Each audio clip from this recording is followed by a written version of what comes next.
안녕하세요. 저는 서울에 사는 30대 초반 여성입니다. 현재는 부모님과 함께 살고 있고 얼마 전까지만 하더라도 신혼집을 열심히 알아보던 예비 신부였습니다. 이제는 아니지만 말이죠. 오늘 사연은 제가 더 이상 예비 신부가 아니게 된 그 이야기를 한번 해볼까 합니다.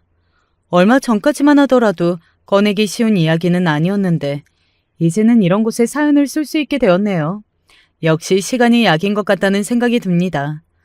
남자친구와 저는 제가 자주 가는 도서관에서 만났습니다. 워낙 책을 읽는 것도 도서관의 분위기도 좋아하는지라 자주 갔었거든요. 거기서 남자친구가 저를 보고 반해서 몇 번 커피를 사겠다, 밥을 같이 먹자 하다가 만나게 되었어요. 연애를 오래 했습니다. 연애하는 동안에는 서로 집안이나 다른 이야기를 막 하진 않았지만 그래도 대충 남자친구네 집안이 굉장히 명망이 있는 집안이라는 건 알 수 있었어요. 남자친구가 가족을 이야기할 때나 기본적으로 풍기는 분위기에서 알 수 있었습니다. 연애하면서 남자친구가 저에게 놀랐던 적이 2번이 있었는데 그 첫 번째가 바로 이거였습니다. 대학을 안 갔어? 붙었는데 그냥 접수를 안 했어. 왜? 그냥 가기 싫어서. 정말로 내가 원하는 건지도 모르겠고. 어쩐지 뭐? 나는 내가 늘 엄청 갇혀있고 답답한 삶을 산다고 생각했거든. 그런데 자기만 만나면 엄청 속이 뻥 뚫리는 느낌이었어. 그래서 그게 너무 좋았나 봐. 남자친구는 말 그대로 정석의 삶을 살아온 사람이었거든요.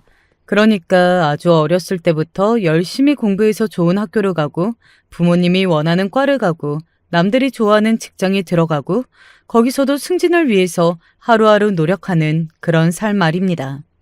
물론 저는 그런 삶이 나쁘다고 생각하지 않아요. 어떻게 보면 더 대단한 걸로 생각하고 있습니다. 매일 같은 일을 하는 게 정말 저는 더 어렵다고 생각하거든요.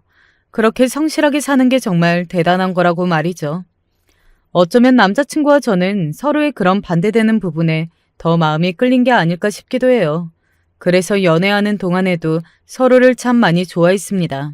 때때로 맞지 않는다 생각하는 부분이 많기도 했지만 그래도 너무 좋아했기 때문에 괜찮았어요. 그리고 남자친구가 저에게 놀랐던 2번째 일은 바로 저희 부모님에 관한 일이었어요. 남자친구와 연애가 3년이 넘어가면서 저희 부모님이 남자친구를 한번 보고 싶어 하셨거든요. 저는 원래가 부모님이랑 사이가 엄청 좋은 편이 아니기는 했었습니다. 늘 그렇듯 자유롭게 살고 싶어하는 자식의 부모님들은 대부분 엄격하잖아요. 저도 어쩌면 그런 엄격한 부모님 밑에서 컸기 때문에 자유로움을 꿈꿨을지도 모를 일이었고요. 남자친구가 그 사실을 알게 되었고 흔쾌히 부모님을 뵙기로 했습니다. 그리고 거기서 놀란 거였어요. 아버님이 검사시라고? 아빠 직업이 중요한 건 아니니까. 중요하지 않지. 그런데 자기 아버지 직업이 검사인 건 신기하다. 내가 너무 멋대로 살아서 아버지도 그럴 걸로 생각했어?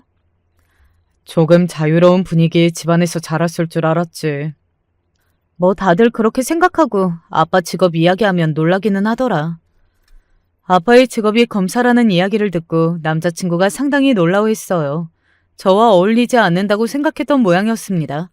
뭐 그냥 놀라기만 했을 뿐 다른 반응은 없었지만요. 저는 남자친구에게 더더욱 큰 호감을 느꼈던 것 같아요. 대부분의 사람은 아버지의 직업이 검사인 것보다 저희 집안의 재력을 먼저 이야기했거든요. 사실 우리 집이 아버지가 검사인 거 말고 그건 아무것도 아닐 만큼 부자였습니다. 사람들은 이런 사실을 알게 되면 저를 보고 늘 이렇게 이야기했던 것 같아요.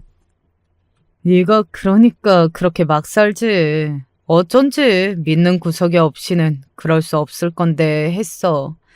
역시 믿는 구석이 있었구만. 하고 말이죠. 하지만 남자친구는 이렇게 이야기했거든요. 자기가 왜 답답함을 느꼈는지는 알겠다. 아무래도 기대가 크셨을 텐데 자기 같은 성격에는 그걸 감당하기 힘들었겠지. 그런 식으로 저를 먼저 생각하고 제 입장에서 이야기해주는 사람은 아무도 없었거든요. 늘 배부른 소리 한다. 네가 그렇게 살 수 있는 것도 어차피 다 비빌 언덕이 있어서 그런 거다. 뭐 그런 말들만 했습니다.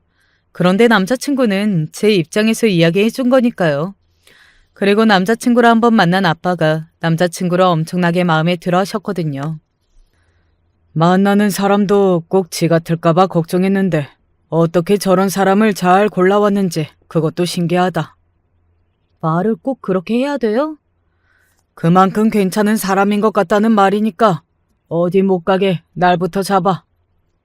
남자친구의 성격이나 직업, 그리고 집안에 대한 모든 이야기를 들은 아빠는 남자친구와 제가 한시라도 빨리 결혼하기를 바라셨습니다. 사실 그럴까봐 더더욱 소개를 안 하고 싶었었는데 역시나더라고요. 아버지는 남자친구를 만난 다음부터 저를 보기만 하면 결혼 이야기를 꺼내셨어요. 슬슬 그 이야기가 짜증이 나려던 때였던 것 같아요.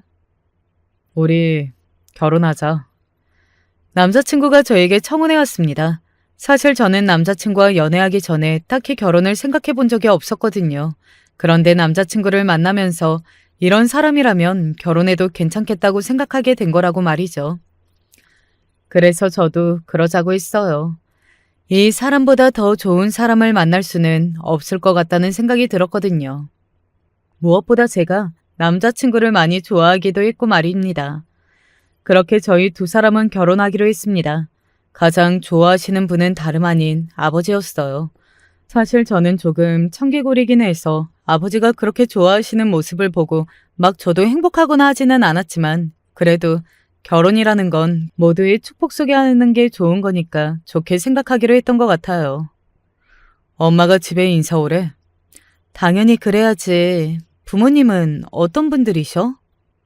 그냥 평범하신 분들인데 한 가지 뭐? 자기도 알겠지만 집안에 대한 자부심이 조금 있으신 분들이야. 그래서 나도 그 부담감에 공부를 열심히 한 거고. 무슨 말인지 알지? 아, 내가 누구보다 잘 알지. 저희 아버지가 그러셨고 제가 그것 때문에 대학에 가지 않기로 한 것도 있으니까요. 그래서 그런 집안의 분위기는 그 누구보다 잘 알고 있었습니다. 그리고 남자친구가 제게 조심스럽게 그 이야기를 한 이유도 너무 잘 알고 있었고요. 제가 그런 분위기를 힘들어해서 아버지와 사이가 그다지 좋지 않은 것, 그리고 대학을 가지 않은 것, 그런 것들을 다 알고 있는 사람이었으니까요. 너무 걱정하지 마. 나도 이제 어른이야. 그런 걸로 삐뚤어지고 안 그래. 그러면 다행이지만. 제가 그렇게 이야기해도 남자친구는 조금 불안해하는 것 같기는 했어요. 그래서 어머님이 조금 많이 유난이신가 하기는 했던 것 같아요. 하지만 남자친구의 어머니 첫인상은 무척 좋았습니다. 내가 몇 번이나 보여달라고 했는데 매번 거절만 당했지 뭐니. 그러지 않아도 되는데. 이렇게 예쁜 아가씨일 줄은 정말 몰랐네 그래. 감사합니다. 일세 걱정은 없겠어. 어머, 이거 너무 내가 빠른 거니? 그런다고 부담 주거나 하는 건 아니다. 오해하지 마. 알겠지? 생각보다 훨씬 나이스한 분이라고 생각했어요. 대화를 나누는 내내 말도 잘 통한다고 생각했고, 그리고 무엇보다 제가 학교를 어디를 나왔는지, 집안은 어떤지 이런 걸 단 하나도 물어보지 않으셨거든요. 그런데 남자친구가 그런 점을 상당히 의아해하더라고요. 왜 오늘 그런 걸 하나도 안 물어보셨지? 안 궁금하시거나 상관없으신 거 아니야? 그럴 뿐이 아닌데. 그런 질문이 하나도 없어서 남자친구의 어머니를 굉장히 좋게 본 저와는 달리 남자친구는 굉장히 의문스러워 보이기는 했습니다. 물론 한 가지 일반적인 부분이 아니라고 생각하는 것도 있기는 했어요. 바로 이런 부분이 있었습니다. 요즘 관심사가 뭐예요? 좋아하는 책 있어요? 따로 좋아하는 옷 브랜드가 있어요? 부모님이랑은 뭘 자주 해요? 물론 대수롭지 않게 넘기려면 그럴 수 있는 질문들이기는 했어요. 뭐 이런저런 질문들이 많이 오고 가는 자리이다 보니 충분히 나올 수 있는 질문이기도 했고 말이죠. 실제로도 남자친구의 어머니는 정말 지나가듯 물어봤던 이야기들이었기 때문에 당시에는 별다르게 의미 부여를 하지는 않았습니다. 그냥 그게 물어본 게 아니었다는 걸 나중에 알게 되었지만 말입니다. 남자친구네 집에 인사를 다녀온 뒤로 결혼 준비는 순조롭게 착착 잘 진행이 되었어요. 한 가지 저희 힘으로 어떻게 할 수 없는 부분이 있기는 했는데 1년? 요즘은 식장 예약을 1년 전부터 하더라고. 와, 성질 급한 사람은 결혼도 못하겠네. 그래서 생각해봤는데 그냥 우리끼리 작게 하면 어떨까? 지금 생각해보면 그게 꽤 이기적인 생각이기는 했던 것 같아요. 부모님들도 그간 다녀오신 결혼식이 있었을 테고, 그리고 무엇보다 우리 자식들이 이렇게 결혼한다 하고 알리고 싶은 것도 있었을 거고요. 그리고 저희 집이나 남자친구의 집이나 양쪽 집안 다 초대해야 할 지인들이 많은 집안이기도 했거든요. 절대 안 된다. 우선 아빠는 당연히 반대하셨고요. 우리 어머니도 절대 안 된다고 하셔. 남자친구의 어머니도 절대 안 된다고 했다고 하더라고요.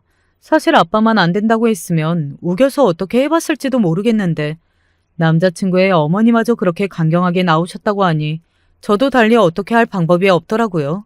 친구들은 그런 저를 두고 많이 착해지고 유해졌다고 예전에 저 같았으면 그래도 고집을 피웠을 거라고 했지만요. 예전 같았어 봐라. 자기 결혼식인데 왜 자기 마음대로 못하냐고 길길이 날뛰었을걸.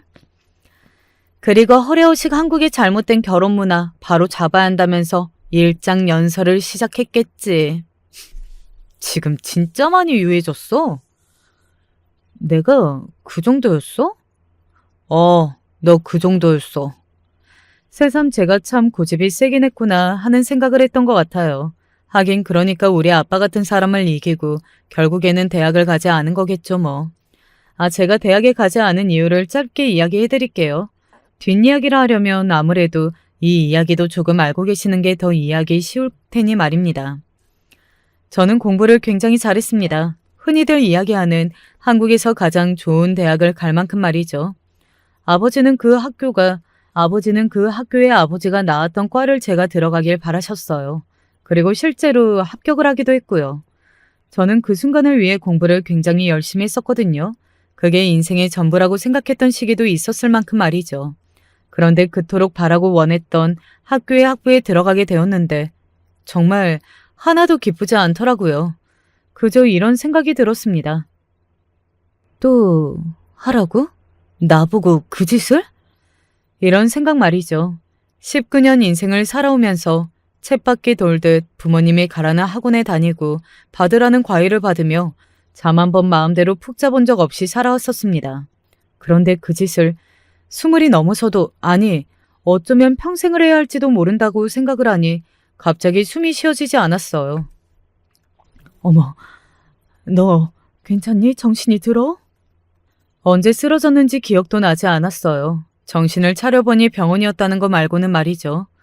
병원에서는 극심한 스트레스로 인한 실신 같다고 했습니다. 이 무렵에 학생들이 그렇게 많이들 실려온다고 말이죠. 이제 스트레스 받을 일이 뭐가 있다고 그래. 다 이뤘는데. 아닌 것 같아. 다 이룬 거. 갑자기 그게 무슨 소리야?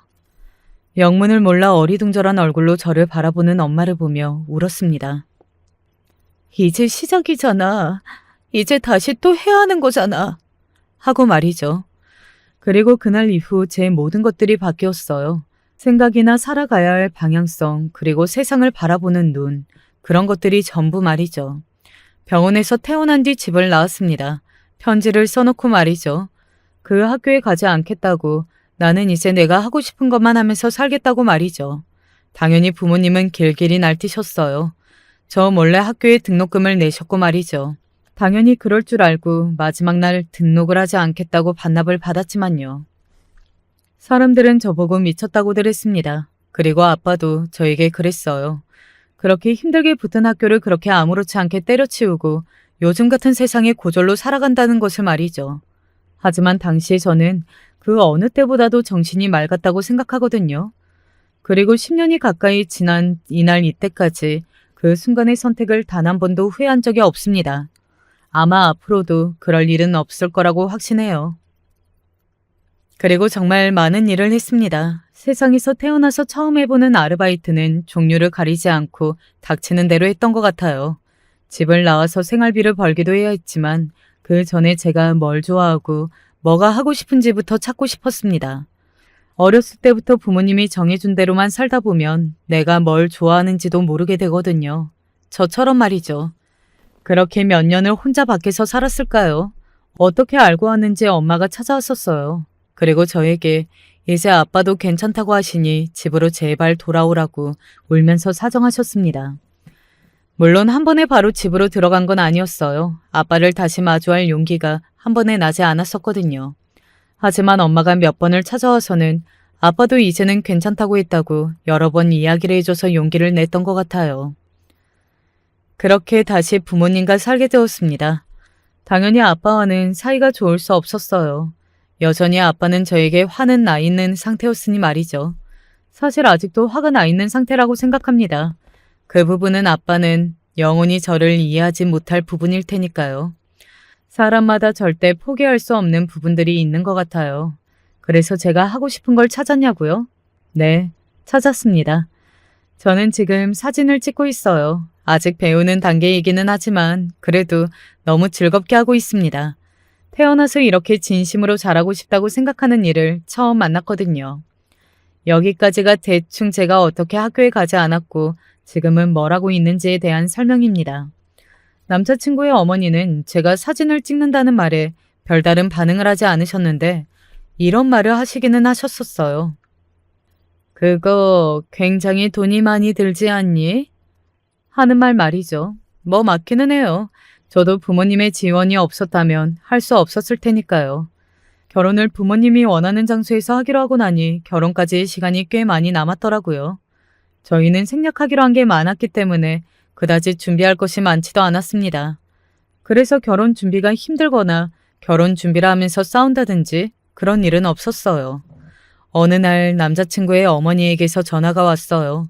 집으로 한번 오라고 하시더군요. 그런데 이런 말을 덧붙이셨습니다. 혼자 와. 석영이한테 이야기하지는 말고. 알겠지? 오빠한테요? 그냥 별일 아닌데 둘이서만 이야기하고 싶어서. 네, 알겠습니다. 사실 석연치 않기는 했어요. 남자친구 모르게 둘이서만 이야기하고 싶다는데 그게 좋은 일이라는 생각은 들지 않더라고요. 그리고 친구들도 다들 혼수나 예당 같은 거 더 하고 싶으셔서 그런 거 아니냐. 뭔가 더 요구하고 싶은데 남자친구는 몰랐으면 하니까 너만 부른 거라는 둥. 그게 아니더라도 초장이 며느리 길을 죽이려고 그런 걸 거라는 둥. 어쨌든 좋은 일로 부르셨을 거라고 이야기하는 사람은 아무도 없었습니다. 불안한 마음을 가지고 남자친구의 집으로 갔던 것 같아요. 남자친구에게는 이야기하지 않았습니다. 그날 마침 남자친구가 회식이 있는 날이었거든요. 일부러 그날로 고르신 거겠지만 말이죠. 왔니? 앉거라. 커피 마실래? 아니요. 저는 주스나 물. 그래, 가져다 주마 앉아 있어. 여전히 친절하기는 하셨지만 어딘가 묘하게 달랐습니다. 상냥한데 뭔가 속에 다른 마음이 있는 것 같고 그게 마치 가면을 쓰고 있는 듯한 그런 느낌 아시나요? 어딘가 쉽게 말을 걸 수 없을 것 같은 그런 분위기를 풍기고 계셨던 것 같아요. 오늘 만나자고 한 건 내가 이상한 이야기를 들어서 너한테 한번 확인하고 싶어서 그러자고 했다. 이상한 이야기요? 그 순간 굉장히 많은 생각들이 머릿속을 스쳐 지나갔습니다. 아니 저는 남자친구 외에는 연애를 해본 게 아주 옛날이라 그런 남자 문제가 있는 것도 없고 빚도 없고 다른 문제가 되는 과거도 아무것도 없는데 대체 무슨 이야기인지 하는 생각에 멀뚱멀뚱 남자친구의 어머니를 바라봤던 것 같아요. 너무 말도 안 되는 이야기긴 한데 그냥 넘어가자니 영 찝찝해서. 네, 무슨 이야기인데요? 편하게 말씀하세요. 저도 긴장되더군요. 그리고 무슨 이야기를 듣고는 그러시는지 진짜 궁금하기도 했고요. 네가 고졸이라는 이야기를 들었는데 사실이냐? 그 순간 엥? 하는 생각이 먼저 들었던 것 같아요. 일단 그게 뭘 그렇게 무섭고 진지하게 할 이야기인가 싶었던 게 첫 번째 이유였고 두 번째는 이상한 이야기라고 했잖아요. 그게 뭐가 이상한 이야기인가? 하는 생각에서였습니다. 저는 아무렇지 않은 얼굴로 대수롭지 않게 대답했어요. 정말 대수롭지 않은 일이라고 생각했으니까 말입니다. 네, 저 대학을 안 갔어요. 뭐? 남자친구의 어머니는 순간 뒤통수로 한 대 맞은 사람처럼 멍한 얼굴을 하더군요. 그게 그렇게도 충격적인 일인가 하는 생각을 잠시 했던 것 같아요. 그리고 그럴 수도 있겠다고 이해했습니다. 남자친구의 집안은 교육자분이 많으셨거든요. 남자친구의 아버지도 교수셨고 어머님도 교수셨고요. 남자친구는 현재 대기업의 연구원으로 일하고 있지만 남자친구 누나도 지금 교수를 준비 중에 있다는 이야기를 들었었고 말이죠. 가방끈이 굉장히 긴 사람들만 있는 집안이었으니 고졸인 제가 충격적일 수도 있겠다는 생각을 잠시 했던 것 같아요. 하지만 그 이상으로 뭔가를 생각할 수는 없었습니다. 왜냐하면 뭐? 그 미친 소리가 정말이라고? 남자친구의 어머니가 엄청나게 큰 목소리로 소리를 질렀거든요. 너무 놀라서 다른 생각을 더 할 수 없었어요. 너무 놀라서 멍하니 남자친구의 어머니를 보고 있는데 그분은 점점 이성을 잃어가는 게 제 눈에 보였습니다. 아니 그게 말이 돼? 고졸이라고 고졸? 대학을 붙기는 했는데 가고 싶지가 않아서. 가고 싶지가 않아. 아니 그게 문제가 아니라 그러면 정말로 최종 학벌이 고졸이라는 말이지? 도저히 믿기지 않는다는 듯 어디 믿을 수가 없다는 듯 다시 한번 확인하더라고요. 그래서 제가 한숨을 쉬며 말했습니다. 거짓말을 할 수 있는 사안도 아니었고 제가 대답을 미룬다고 달라지는 사안도 아니었으니까요. 네, 저 고졸 맞아요. 세상에. 남자친구의 어머니는 갑자기 자기 머리를 싸매더군요. 그러고는 뭔가를 생각하는 듯 했습니다. 멘탈이 나갔다고 해야 하죠. 그 말은 그럴 때 쓰는 말 같더군요. 남자친구의 어머니가 그 순간 딱 그랬습니다. 그러더니 갑자기 벌떡 일어나시더군요. 그리고는 저를 보고 이렇게 말했습니다. 너 나가라. 네? 못 들었어? 아니면 못 배워서 멍청해서 못 알아들은 거야? 너 가라고! 이번에는 제가 충격의 눈을 동그랗게 떴던 것 같아요.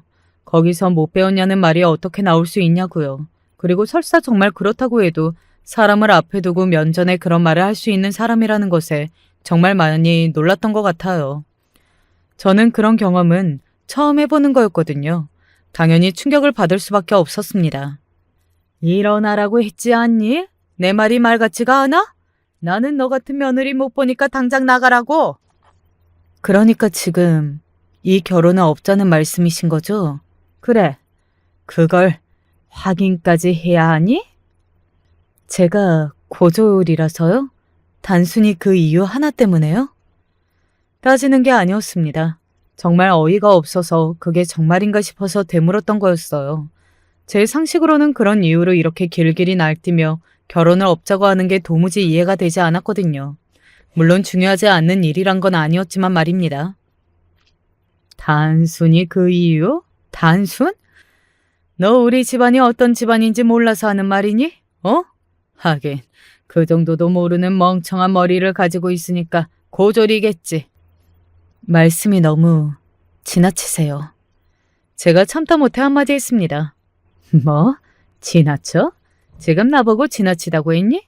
네가 고졸인 거 숨긴 건 생각 안 하고 나보고 지나치다고? 이게 어디서 주제도 모르고 감히 너 같은 게 우리 집 며느리가 되려고 수쓴 것만 생각하면 내가 지금 네 머리채를 잡아도 시원치가 않아. 아니, 그게 죄도 아닌데. 죄가 아니야? 그게 왜 죄가 아니야? 못 배운 건 죄야. 우리 집에서는 더더욱 큰 죄고. 그런데 이게 보자 하니까 어른이 말하는데 꼬박꼬박 대드네? 너 그것도 못 배워서 그런 거니?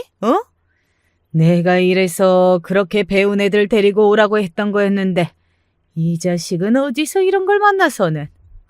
거기까지 들으니 도저히 참을 수가 없겠더라고요. 그래서 저도 언성을 조금 높였던 것 같아요. 저도 모르게 높아진 거였습니다. 말씀 가려서 하세요. 배우셨다는 분이. 뭐? 야! 그 순간 짝 하는 소리와 함께 제 고개가 돌아갔습니다. 순간적으로 무슨 일이 일어난 건지 바로 깨닫지는 못했던 것 같아요. 사람이 너무 놀라면 사고가 정지되잖아요. 그때가 그랬던 것 같습니다. 그러는 너는 못 배워 처먹어서 고졸이라는 사실도 속이고 사기 결혼을 하려고 했냐? 사기 결혼이라뇨? 이게 사기 결혼이 아니고 뭐냐? 오빠는 다 알고 있었는데요. 그 순간 남자친구의 어머니가 어딘가 한 대 맞은 듯한 얼굴로 저를 바라봤습니다. 남자친구도 당연히 모를 걸로 생각하고 있던 모양이었어요. 알고 있다고? 네, 알고 있어요. 그 자식도 제정신이야. 미친 거 아니니? 어떻게 고졸인 여자랑 결혼하겠다고 나설 수가 있어? 어떡해? 자기 혼자 고래고래 소리를 지르며 남자친구에 대해 얼마나 배신감을 느꼈는지에 대해 이야기했어요. 저는 그런 소리는 귀에 들어오지 않았습니다. 그냥 이 결혼은 완전히 파토가 났구나 하는 생각을 했을 뿐이에요. 알았든 몰랐든 지금 그게 중요한 게 아니잖니. 그러면 뭐가 중요한데요? 감히 우리 집안 같은 교육자 집안에 고졸 주제에 시집을 올 생각을 했다는 게 중요한 거지. 어떻게 그렇게 사람이 양심이 없어, 어? 정말 이제 어이가 없다는 게 이럴 때 쓰는 말인가 싶을 만큼 어이가 없었습니다. 그리고 어쩌면 다행이라는 생각도 잠시 스쳐 지나갔던 것 같아요. 그래도 결혼 전에 안 거잖아요. 저런 사람이라는 걸 말입니다. 나중에 알게 되었으면 어쩔 뻔했어요. 예전 같았으면 너 같은 거랑은 겸상도 안 했어. 알아? 되게 웃기시네요. 뭐? 배우셨다는 분이 누군가가 가방끈이 짧다는 이유 하나만으로 겸상하게 안 하네. 어머님한테 배우는 학생들은 아세요? 어머님 이런 사람인 거. 제 그 말에 남자친구 어머니의 얼굴이 시뻘겋게 달아오르기 시작했습니다. 분노인지 아니면 그래도 조금은 쪽이라도 팔려서 그런 건지 그 속마음을 알 길은 없었지만요. 이게 진짜 못하는 말이 없어? 어머님도 할 말 못할 말 구분 못하고 여태 하셨잖아요. 너희 부모님 뭐 하시니? 어? 뭐 하시길래 자식을 이따위로 키웠어? 제가 그 말에 픽 하고 웃었습니다. 뭐 하시는지 알면 정말 놀라실 텐데 하고 생각하면서 말입니다. 딸이 고졸이니 부모도 뻔하다고 생각하고 그런 질문을 한 게 뻔할 테니 말이죠. 원래 부모님 직업을 자랑하듯 떠벌리거나 다른 사람들에게 이야기하는 것을 별로 좋아하지 않았어요. 당연하죠. 저는 저희 아버지가 그런 좋은 직업을 가지고 존경받고 그런 걸 그다지 좋아하지 않았으니까요.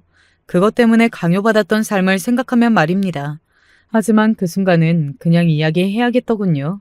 저 입을 다물게 하고 싶었습니다. 그리고 놀란 얼굴도 보고 싶었고요. 검사세요. 뭐? 순간적으로 자기가 무슨 말을 들은 건가 하는 얼굴로 멍하니 저에게 대묻더군요.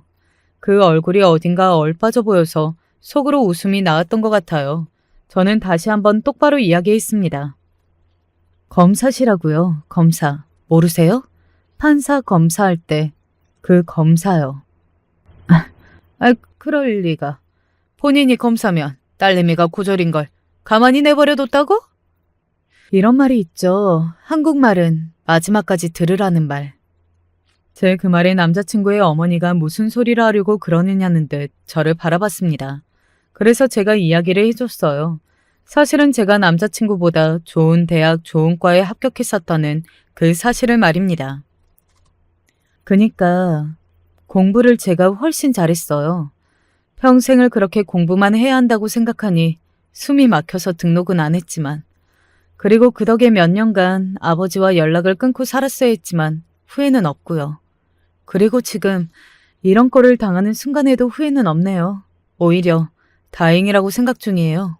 제가 고졸이라 어머님 같은 시어머니를 피해갈 수 있게 된 거니까요. 그리고서는 돌아서서 나오려고 했습니다. 그런데 남자친구의 어머니가 제 손목을 덥석 잡더군요. 그리고 이렇게 말했습니다. 검사라고? 너 거짓말이지? 제가 그런 거짓말을 왜 해요? 고졸인 것도 말 안 했잖아. 안 물어보셨으니까요. 그리고 저는 이 정도로 중요한 일이라고도 생각 안 했고 정확히는 이야기하지 않은 거지. 저는 거짓말을 한 적이 없는데요. 그게 왜 중요한 게 아니야, 어? 그때였습니다. 이게 다 무슨 소리예요? 그 목소리에 저도 남자친구의 어머니도 놀란 얼굴로 뒤를 돌아봤어요. 언제 온 건지 남자친구가 현관 앞에 우뚝 서 있었습니다. 저와 남자친구의 어머니는 서로의 대화에 정신을 다 쏟고 있어서 남자친구가 돌아오는 소리도 듣지 못했던 거예요. 너, 언제 왔니? 오늘 회식이라고 하지 않았니? 조금 전에 그 기세등등하던 모습은 어디 가고 상당히 당황한 얼굴과 말투로 남자친구에게 그렇게 묻더군요. 그래도 지금 자기가 하는 짓이 잘못된 행동이라는 건 알고 있는 듯 했습니다. 알면서 했다는 게 더 어이가 없고 화가 났지만요.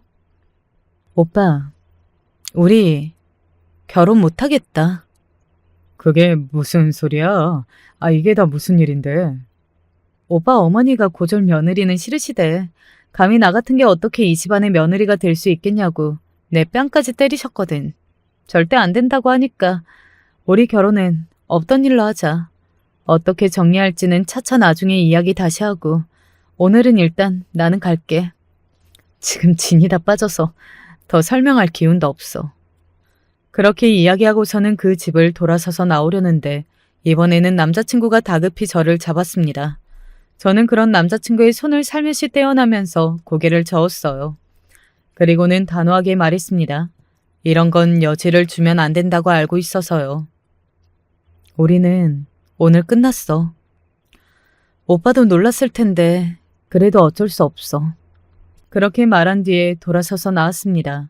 뒤에서 제 이름을 부르는 남자친구의 목소리가 들려왔지만 돌아보지 않았어요. 그러고는 집으로 돌아와 부모님에게 결혼이 깨졌다고 다 정리해야 할 것 같다고 말했습니다. 제가 뭔가를 잘못해서 그런 거냐고 뭐가 문제냐 하시는 아빠에게 말했어요. 내가 고졸인 걸 모르셨더라고요. 고졸 주제에 어디 자기 집안에 시집 오려고 하냐고.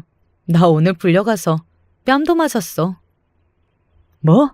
맞아? 사실 이렇게 이야기하면 아빠는 그러게 왜 그때 학교를 안 가서 이런 꼴을 당하냐고 하실 줄 알았거든요. 하지만 제가 맞았다는 것에 엄청나게 분노하셨어요. 그런 인간들은 가만히 놔두면 안 된다고 길길이 날뛰는 아빠를 보면서 조금 마음의 위안을 얻었던 것 같습니다. 부모님은 저에게 더 이야기를 듣고 싶어 하시는 것 같았지만 그날은 도저히 더 이야기할 힘이 없었어요. 방으로 들어가 골아 떨어지듯 잠이 들었습니다. 다음날 일어나니 남자친구에게 한 20통의 부재중 전화가 들어와 있더군요. 피곤하긴 정말 피곤했나 보다 하는 생각이 들었습니다. 그 많은 전화를 한 통도 듣지 못하고 잤던 거니까 말이죠. 미안해. 만나자는 남자친구의 말에 나온 자리에 제가 앉자마자 그렇게 이야기를 하더군요. 어머님도 미안하다고 사과하고 싶다고 하셨어.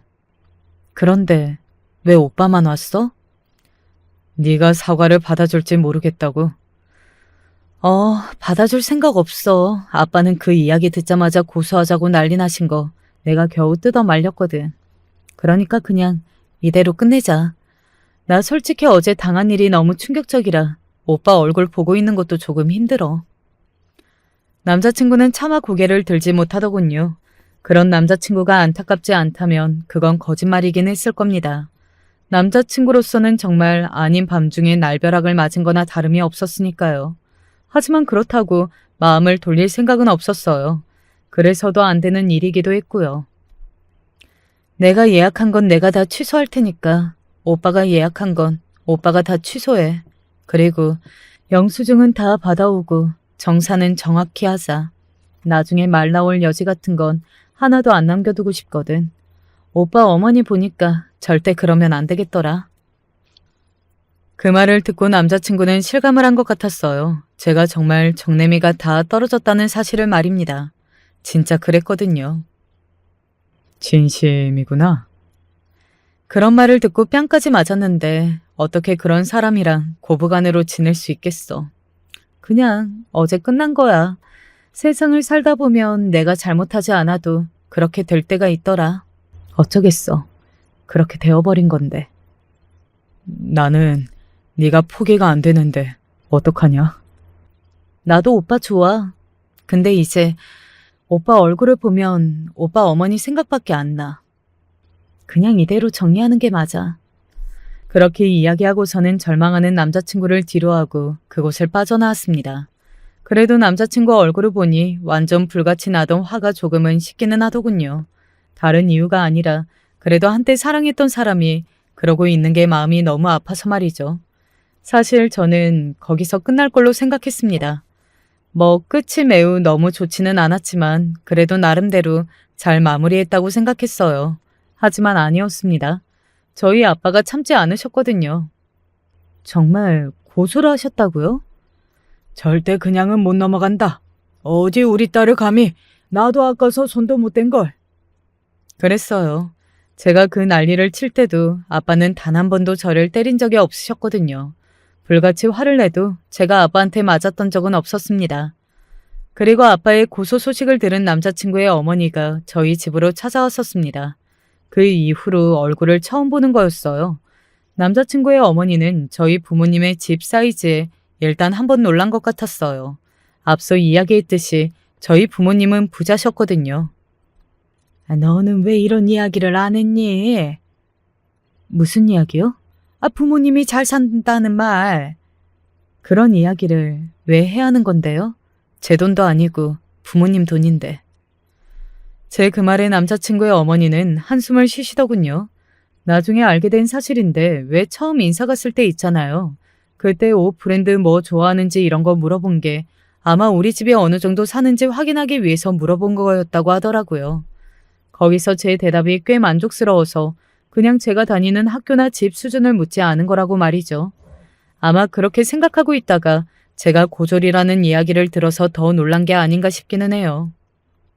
제가 그날은 아주 큰 실수를 했습니다. 그런 말을 해서도 그런 행동을 해서도 안 되는 거였는데. 그런 행동을 보통 실수라고 하지는 않죠. 실수는 모르고 한 잘못인 거지. 그쪽처럼 알고서 고의로 한 걸 실수라고 하지는 않으니까요. 남자친구의 어머니는 말없이 가만히 아빠를 바라봤습니다. 아빠는 말을 할 때 언제나 무게감이 있는 사람이었거든요. 당연하죠. 검사셨으니까요.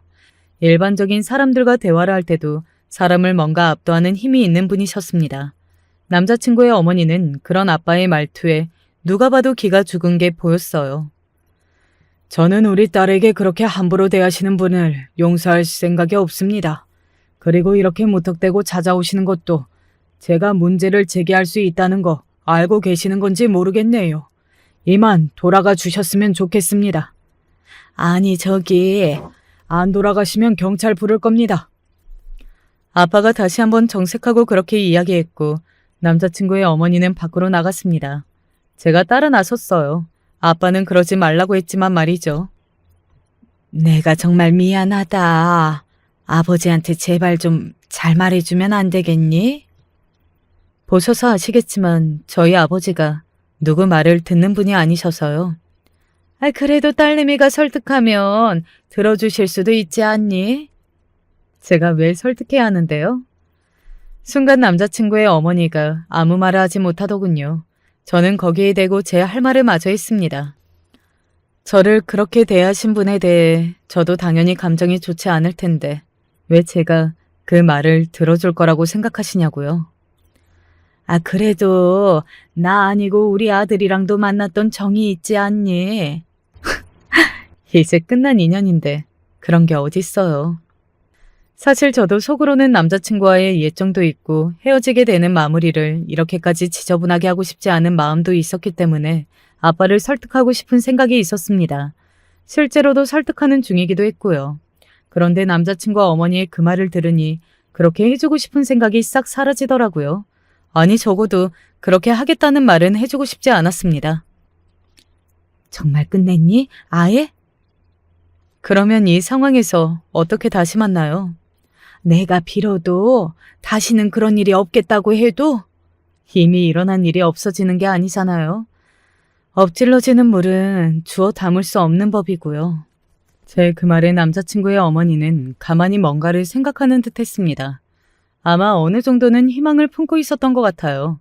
자신이 사과하면 해결이 될 수도 있지 않을까 하는 희망 말이죠. 그리고 아마도 저희 부모님이 사는 집을 보고는 제가 아까웠을 겁니다. 그렇게 생각하고 있는 게 느껴졌거든요. 갑자기 제 손을 덥석 잡았습니다. 저는 놀라서 소리를 지를 뻔했고요. 제발 다시 한번 생각해봐다오. 나 때문에 헤어지는 거면 말이다. 어머님 때문에 헤어지는 건 많지만 다시 생각할 마음은 없어요. 아니 그래도 둘은 좋으면 그걸로 된 거 아니겠니? 왜 이렇게 하루아침에 태도를 바꾸시는 건데요? 그런 제 물음에 아무 말을 하지 못하더라고요. 고졸 며느리는 절대 싫으시다면서요. 주제에 안 맞게 어디 감히 어머니 집에 며느리가 될 꿈을 꾸냐고 분명히 그러셨잖아요. 그런데 이제 와서 왜 말을 바꾸시는 건데요? 저는 여전히 고졸인데. 그렇잖아요. 제가 고졸인 건 변함이 없었는데 말입니다. 달라지는 건 저희 집이 무자라는 것을 알게 되었다는 것과 저희 아버지가 검사라는 것을 알게 된 정도였죠. 그날은 내가 너무 큰 잘못을 하기도 했고 순간적으로 그 말을 듣고 내가 속았다는 생각이 들어서 이성을 잃었어. 그래서 해서는 안 되는 말을 한 거고 말이다. 그리고 무엇보다 나 때문에 이 결혼이 깨져서 아들 볼 면목도 없고 실제로 그날 이후로 내가 말을 걸어도 대답도 안 한다. 남자친구는 저와 헤어지고 많이 힘들어하는 걸 저도 알고 있었습니다. 그래서 저도 마음이 많이 쓰였던 거고요. 하지만 남자친구의 어머니는 그걸 핑계 삼는 거로밖에 보이지 않았어요. 자기 아들이 힘들다는 것을 내세워서 다시 어떻게 한번 기회를 만들어 보려고 하는 걸로밖에는 생각이 들지 않았습니다. 제가 기억상실증에 걸려서 그 부분만 쏙 잊게 된다면 모를까. 이미 하신 말씀이 있고 제가 들은 말이 있고 그리고 저는 그날 뺨까지 맞았는데 그게 어떻게 없던 일이 될 수 있겠어요? 없던 일로 만들자는 게 아니라 내가 반성을 하고 앞으로 잘할 테니 한 번만 기회를 달라는 말이다. 응? 저는 그러고 싶지 않습니다. 이만 돌아가세요. 남자친구의 어머니는 단호한 제 반응에도 끝까지 몇 번을 더 붙잡았지만 집안에서 왜 안 들어오냐고 거기 섰냐고 소리를 지르는 아빠의 말을 듣고서는 어쩔 수 없다는 듯 돌아갔습니다. 그리고 집 안으로 들어왔더니 아빠가 제 손을 꽉 붙잡고 이렇게 이야기를 하시더라고요. 절대 안 된다. 뭐가? 자꾸 다시 만나라고 결혼하라고 설득하나 본데 절대 안 돼. 그런 집으로는 들어가는 게 아니야. 다시 안 만나고 결혼도 안 해. 내가 바보야? 그 꼴을 당하고도 그 집 며느리가 되게? 너는 종잡을 수 없는 애니까 하는 말 아니냐. 그리고 하고 싶으면 하는 애고. 그 이야기를 듣는데 아빠도 아빠 나름대로 과거에 제가 갑자기 집을 나가고 학교에 가지 않고 그런 결정들을 했던 것에 대한 트라우마 아닌 트라우마가 있으신 것 같더라고요. 그래서 조금 죄송했던 기억이 있네요. 그 다음 날 남자친구에게 전화가 왔습니다. 전날 어머니가 다녀간 걸 이야기 들었다고 귀찮게 해서 너무 미안하다고 말이죠. 그 목소리를 듣는데 목소리에 힘이 하나도 없어 보여서 그냥 전의를 상실했던 것 같아요. 그래서 아빠에게 진지하게 이야기했습니다. 그동안 오빠랑 만나온 정도 있고 아빠도 봐서 알겠지만 오빠는 좋은 사람이거든. 우리 두 사람은 나름대로 마무리도 잘했고 그런 걸 봐서라도 고소는 취하 있으면 좋겠어. 그래야 내가 정말 마무리를 할 수 있을 것 같아. 아빠는 끝까지 안 된다고 하셨지만 그래야만 제가 그 집안과 완벽하게 정리를 할 수 있겠다는 말에 그러면 그렇게 하겠다고 하시더라고요. 대신 다시 남자친구를 만나거나 하는 건 절대 안 된다는 약속을 하고 말이죠.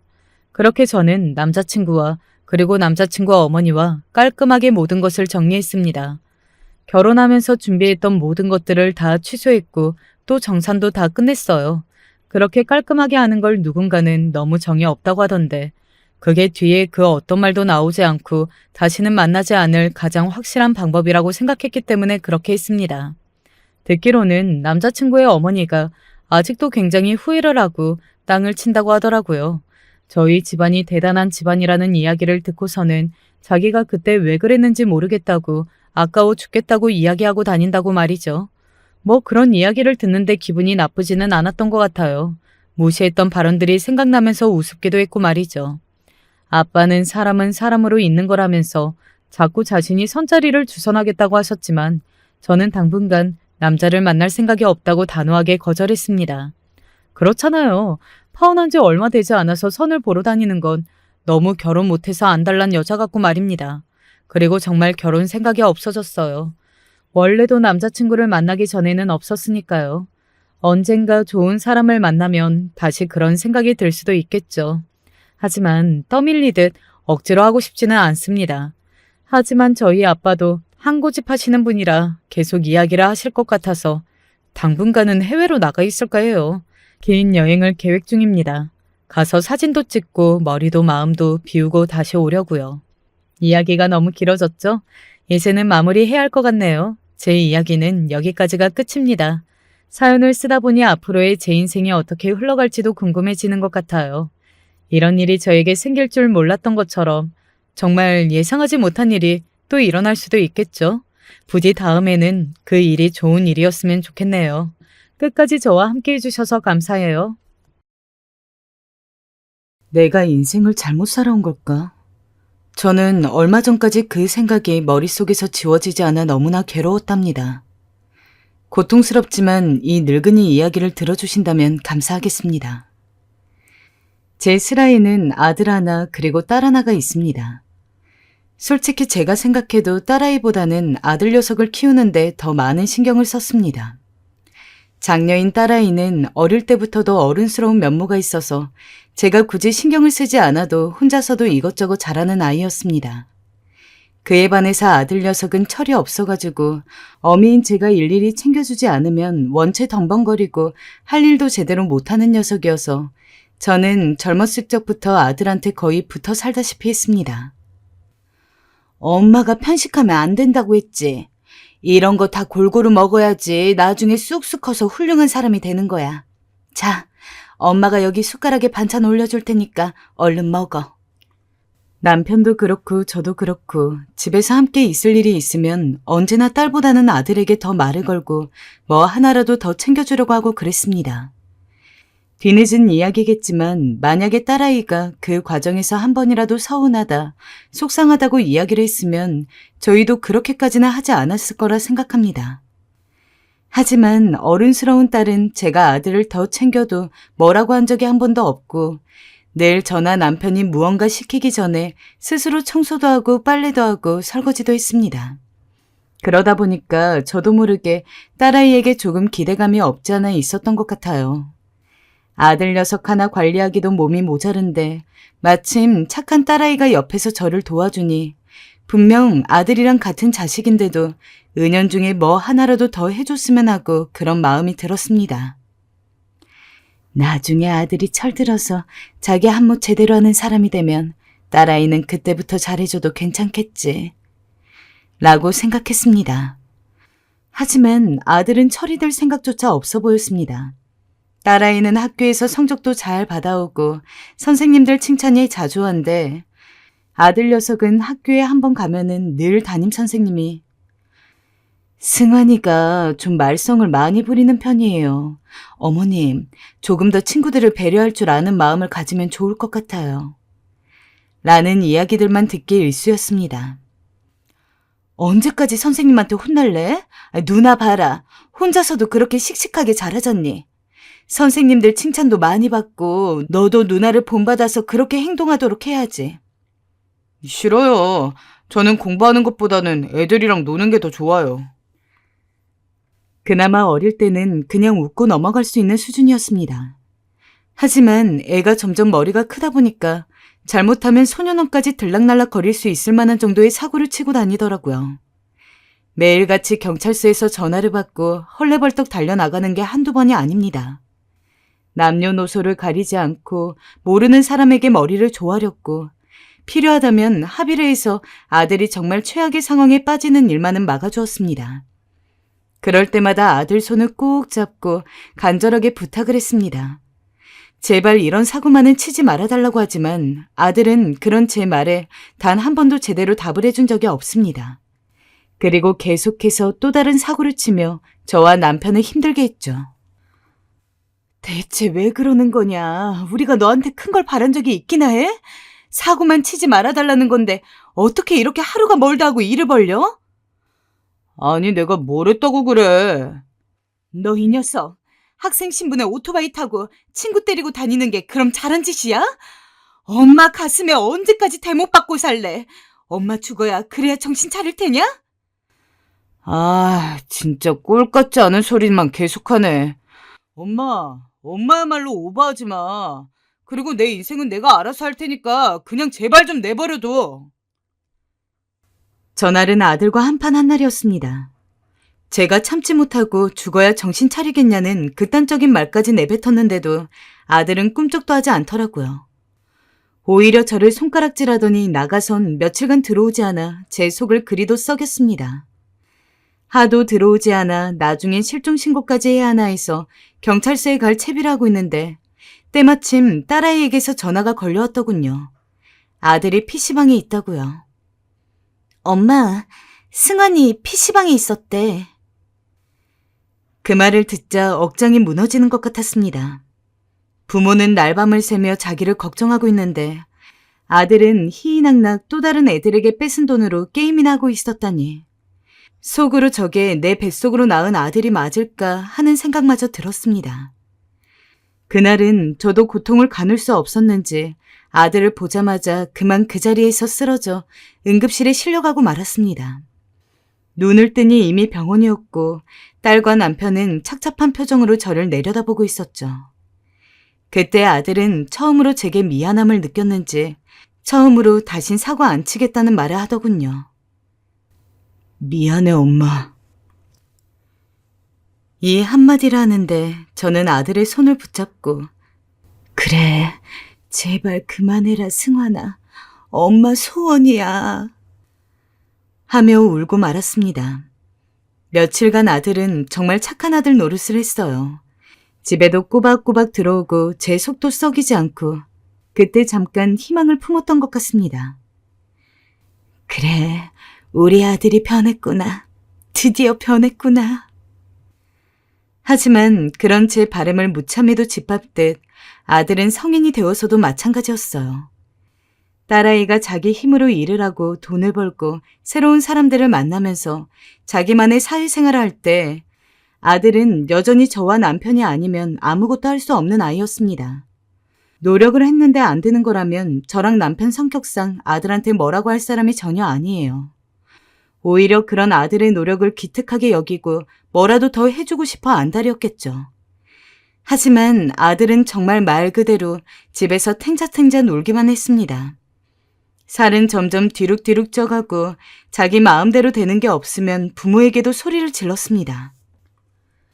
승환아, 취직 안 할 거니? 아, 내가 안 하고 싶어 하네? 날 아무도 안 뽑아주는 걸 어떡해? 그때라도 아들이 이미 심각하게 망가졌음을 알고 제대로 훈육을 했다면 무언가가 달라졌을까요? 아니면 최소한 아들을 더 이상 아들 취급하지 않고 내쫓기라도 했으면 당장 먹고 살려고 개가천선이라도 할 수 있었을까요? 하지만 당시 저와 남편은 아들의 행동에 한껏 지쳐 있으면서도 마음 한구석으로는 그래도 이러다 말 거야 라는 희망을 버리지는 못했습니다. 어릴 적부터 너무나 귀하게 키워왔던 아들이었고 그저 지금은 방황의 시기가 약간 길 뿐이지 분명 나중에는 부모의 마음을 알고서 자기 몫은 제대로 하는 사람으로 자랄 거라고 그렇게 믿었습니다. 그러나 아들은 해가 갈수록 그런 저희의 믿음을 저버렸습니다. 집에 들어오지 않는 날도 많아졌고 여전히 툭하면 누군가와 시비를 걸고 사고를 치는지라 집에서 며칠간 못 본 아들을 경찰서에서 보는 날도 많았습니다. 그런데 그러던 어느 날 아들이 오랜만에 기특한 소리를 하더군요. 엄마, 나 있잖아요. 친구 따라 같이 사업을 해보고 싶은데요. 사업?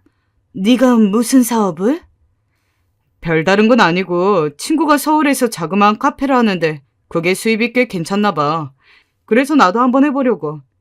내가 사실 요 며칠 카페에서 아르바이트도 하면서 어떻게 굴러가나 봤는데 나도 할 수 있을 것 같더라고. 저는 몰랐는데 아들은 아르바이트까지 하고 있었더라고요. 그저 게임방 가려고 또 나가나 생각했는데 곳에 자기 돈벌이를 하고 있었단 사실이 조금은 기특하게 느껴지더군요. 그러면서 아들은 저희에게 앞으로 적은 돈이라도 모아서 자기 카페를 차리겠다라고 하는데 그런 아들이 어찌나 대견하던지. 저와 남편은 그러라며 할 수 있다고 아들을 마음껏 추켜 세워줬습니다. 하지만 그 자리에 있던 딸은 표정이 그리 썩 좋지 않았어요. 그 다음에 일어날 일을 예상이라도 한 듯 그저 우리 눈길을 피해 한숨만 푹푹 쉬어댔죠. 아들은 난생 처음으로 카페로 열심히 출근을 하더군요. 그런 열성적인 모습을 처음 봐서 남편이나 저나 당황스럽기도 하면서 웃음이 절로 나왔어요. 그런데 아들이 카페 아르바이트를 나간 지 3개월째 되던 날, 할 말이 있다며 갑자기 저희를 한 대 불러 모았습니다. 무슨 말인데 그러니? 엄마, 다른 게 아니고 나 돈을 좀 빌려줄 수 없어요? 어떻게든 아르바이트로 돈을 모아보려 했는데 계산해보니까 수년은 걸리겠더라고요. 나 엄마 아빠한테 그간 신세 많이 진 거 알아요. 이 나이껏 나 용돈도 챙겨주고. 근데 이번엔 내가 정말 잘해서 엄마 아빠한테 그 돈 다 갚고 싶어요. 효도도 하고 싶고요. 아들은 정말 간절한 눈으로 저희에게 돈을 빌려달라 부탁했습니다. 남편도 저도 잠깐 망설여졌죠. 허나 어떻게 안 빌려줄 수가 없겠더라고요. 아들이 무언가에 마음을 붙이고 해본 적도 없었을 뿐더러 드디어 제 밥벌이 할 수 있는 일을 찾은 건데 부모로서 이것만 밀어준다면 그 다음부턴 아들 걱정 안 해도 되겠다 싶더군요.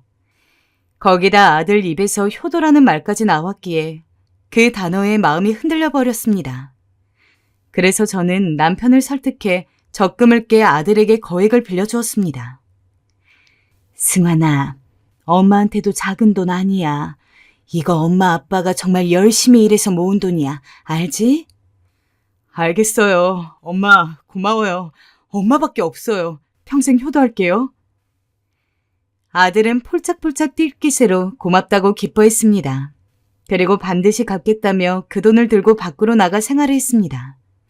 거의 몇 달간은 아들을 보지 못했어요. 아들이 카페 창업 준비로 바쁘다 했고 저도 그 말을 철석같이 믿고 있었으니까요. 허나 너무 연락이 되지 않자 느낌이 쎄했는지 남편이 제게 먼저 물어보더라고요. 당신 승환이한테 연락 안 왔어? 안 왔는데 당신한테도 안 왔죠? 왜 이렇게 연락이 안 되지? 이상한데. 결국 저는 딸아이에게까지 연락을 하게 되었고 딸아이도 아들 녀석 소식을 모른다고 하자 저는 아들 친구들까지 동원해 아들을 찾기 시작했어요. 그리고 그 와중에 너무도 충격적인 사실을 듣게 되었어요. 바로 아들의 친구였던 아이에게서 연락이 온 건데요. 어머니, 혹시 승환이한테 돈 해주셨어요? 그 녀석 지금 도박에 완전히 빠져 있어요. 도박장 매일 들락거리던데. 뭐라고? 승환이가 도박을 한다고? 그게 사실이냐? 저나 남편이나 그대로 까무러칠 뻔했습니다. 도박이라뇨.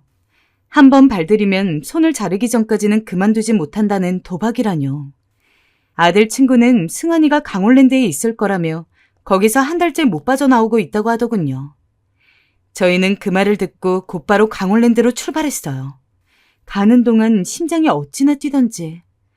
정말이지 자식 낳은 부모가 죄인이라는 말이 어떤 말인지 처절하게 실감했습니다.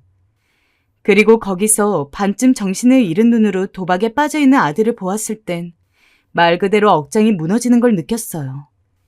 아들은 저희를 보자마자 눈에 띄게 당황했고 저희는 아들의 멱살을 잡고 끌고 나와야 했습니다. 뭐야? 엄마, 어떻게 여길? 너 이놈의 자식, 지금 그걸 묻고 싶어? 너 우리가 빌려준 돈으로 도박하고 산 거야? 응? 그 돈 어디 갔어? 어디 갔냐고? 엄마, 그게 아니고, 그게... 아들은 다시금 당황하더니 주춤거리며 다 탕진했다고 하더라고요. 그리고선 엄마, 있잖아. 내가 그러려고 한 게 아니고 내 친구가 오자에서 와봤는데 이게 돈이 벌리는 거야. 나는 돈 벌어서 엄마 돈도 갚고 하려고. 변명, 그놈의 변명. 아들은 가짜는 변명들을 늘여놓았어요. 어쩜 그럴 수가 있을까요? 자기 부모가 무슨 고생을 해서 번 돈인지 뻔히 알면서 어찌 이런 짓을 저지를 수 있을까요? 차라리 그냥 무릎 꿇고 죄송하다고 싹싹 빌었다면 또 모르겠습니다. 근데 아들은 이런 상황에서도 말도 안 되는 말을 끄집어내더군요. 엄마, 있잖아. 내가 조금만 더 하면 딸 수 있을 것 같아. 지금 딱 딸기 세웠거든? 느낌이 왔어. 그러니까 나 한 번만 믿어주고 오늘은 그냥 가. 저는 그 말에 그만 참지 못하고 억누르던 분노를 담아 아들의 뺨을 쳐버렸어요. 도저히 더 들을 수가 없겠더군요. 이대로 가다간 아들도 망가질 것 같고 제 정신도 망가질 것 같았어요. 아들은 저에게 맞은 뺨을 부여잡더니 한동안 말을 잇지 못했어요. 저는 다른 사람이 보든 말든 미친 여자처럼 고래고래 소리를 질렀고요. 네가 그러고도 자식이냐? 네가 그러고도 인간이야? 사람이라면 철이 들어야지, 변해야지. 우리가 너한테 뭘 바랬어? 그냥 사고만 치지 말아달라 부탁했잖아. 근데 나이 드니까 이젠 부모를 속여? 너는 자식도 아니다. 인연 끊고 살아. 제 입에서 저도 그 말이 나올 줄은 몰랐습니다. 허나 아들에 대한 실망이 이루 말할 수 없이 크자 저도 모르게 그 말을 내뱉게 되더군요. 그리고 저는 남편을 끌고 울면서 집으로 돌아왔어요. 아들은 거기 내버려두고요. 그날 굳게 마음 먹었습니다. 나에게 아들은 없다고 생각하자. 아들이 정신 차리게 하려면 더는 이대로 내버려두면 안 된다. 적어도 내 아들이니 바로 잡으려면 이제부터라도 강하게 키워야겠다고 생각했습니다. 그렇게 몇 년간 저는 아들의 생사도 모른 채 살았어요. 아들이 어디서 뭘 하든 설사 굶어 죽는다 해도 더 이상 관여해선 안 된다는 생각으로요. 허나 부모는 죽을 때까지 부모더군요. 시간이 흐르자 다시 아들 생각이 나기 시작했어요. 얘가 도대체 어떻게 지내는 건지, 밥은 먹고 사는 건지. 남편도 내색은 안 하지만 걱정은 많은 듯 했어요. 여보, 우리 승환이 잘 지내고 있는 거 맞겠죠? 나 얘 어디서 나쁜 짓 버리고 다니는 거 아닌지 너무 걱정이 돼서 요즘 꿈자리까지 사나워요. 잘 살겠지? 잘 살 거야. 딸아이는 그 사이에 결혼도 하고 자기 자식도 낳아서 행복하게 사는데 아들은 소식이 알 길이 없으니 더 시름이 깊어졌습니다. 그러던 어느 날 다시 아들을 맞이하게 된 건 아들이 제 발로 저희를 찾아오면서였죠. 엄마, 나왔어요. 당시 아들 나이가 40이 넘었는데 아들은 노가다판에서 일을 하며 하루하루 살아갔다고 하더라고요. 몸 쓰는 일만 하니 몸도 이미 많이 상해 있었고 얼굴엔 흉터까지 있었고요. 아들이 하루아침에 늙은 모습으로 나타나니 그건 그거대로 마음이 아프더군요. 이 녀석아, 너 어떻게 정말 연락도 없이 살 수 있어? 죄송해요, 엄마. 아들은 잔뜩 풀이 죽은 얼굴로 저에게 미안하다 중얼거렸어요. 그러더니 너무 배가 고프다며 혹시 밥이 있냐고 그러더군요. 저는 일단 서둘러 밥을 먹여야겠다는 생각에 얼른 한상 차려 아들 녀석 앞에 내놓았습니다. 그러자 아들은 마치 걸신 들린 사람처럼 밥을 먹더라고요. 밥을 씹는 건지 먹는 건지 알 수 없을 정도로 그저 꿀떡꿀떡 목구멍으로 넘기는데 그 모습을 보는 저도 남편도 할 말을 잃었어요. 아마 같은 생각을 하지 않았을까 싶어요. 아들은 밥을 다 먹고 나서야 그동안 어떻게 살아왔는지 자세히 들려주었어요. 아들은 고시원에 살며 노가다판에서 일을 했는데 어느 날은 팔이 부러져 일을 나가지 못한 날도 있었다 해요. 그럴 땐 그냥 꼼짝없이 구걸이라도 하면서 빵 하나로 하루를 버티고 그랬다 하네요. 그 얘기를 듣는데 부모로서 너무 아들을 외면했나 싶어 눈물이 고였어요. 이제라도 같이 살자. 엄마 집에서 따스한 밥 먹으면서 살자, 승환아. 그렇게 저는 아들과 다시 살게 되었어요. 문제덩어리 아들이지만 그런 아들을 품으며 사는 것도 내 삶이라 생각하면서요. 허나 50살이 되도록 여자는커녕 일할 생각을 도통 안 하더라고요. 언제나 돈이 필요하면 저나 남편에게 달라고 했고 그때마다 저희는 부모로서 뭐라도 해보려고 했으나 결국 마지막엔 아들에게 약해져서 언제나 이번이 정말 마지막이다 라며 돈을 쥐어줬습니다. 저희가 제대로 교육을 시키지 못했기 때문에 아들이 이토록 엉망진창으로 자랐다는 걸 이제는 압니다. 하지만 그렇다고 해서 지금까지 해온 것들이 있는데 금세 손바닥 뒤집듯 바뀌어서는 아들을 밖으로 내돌릴 수도 없었습니다. 미우나 고우나 저희 아들이었으니까요. 그런 저희를 보고 딸은 종종 이야기했습니다. 언제까지 제가 저러고 있는 거 냅두실 건가요? 제가 예전부터 종종 이야기했잖아요. 쟤 저렇게 컸다가는 아무것도 못한다고. 근데 지금 보세요. 나이가 몇 살인데 어떻게 아직까지 부모님들 용돈을 탔어요? 지금이라도 바로 잡아야 해요. 지금 생각해보면 딸아이의 말이 천번만번 맞습니다.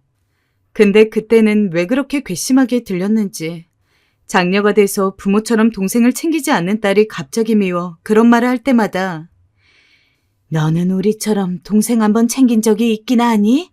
자기 사느라 바빴던 주제에 그렇게 말만 하면 다야? 라며 옳은 말을 하는 딸을 오히려 타박했습니다.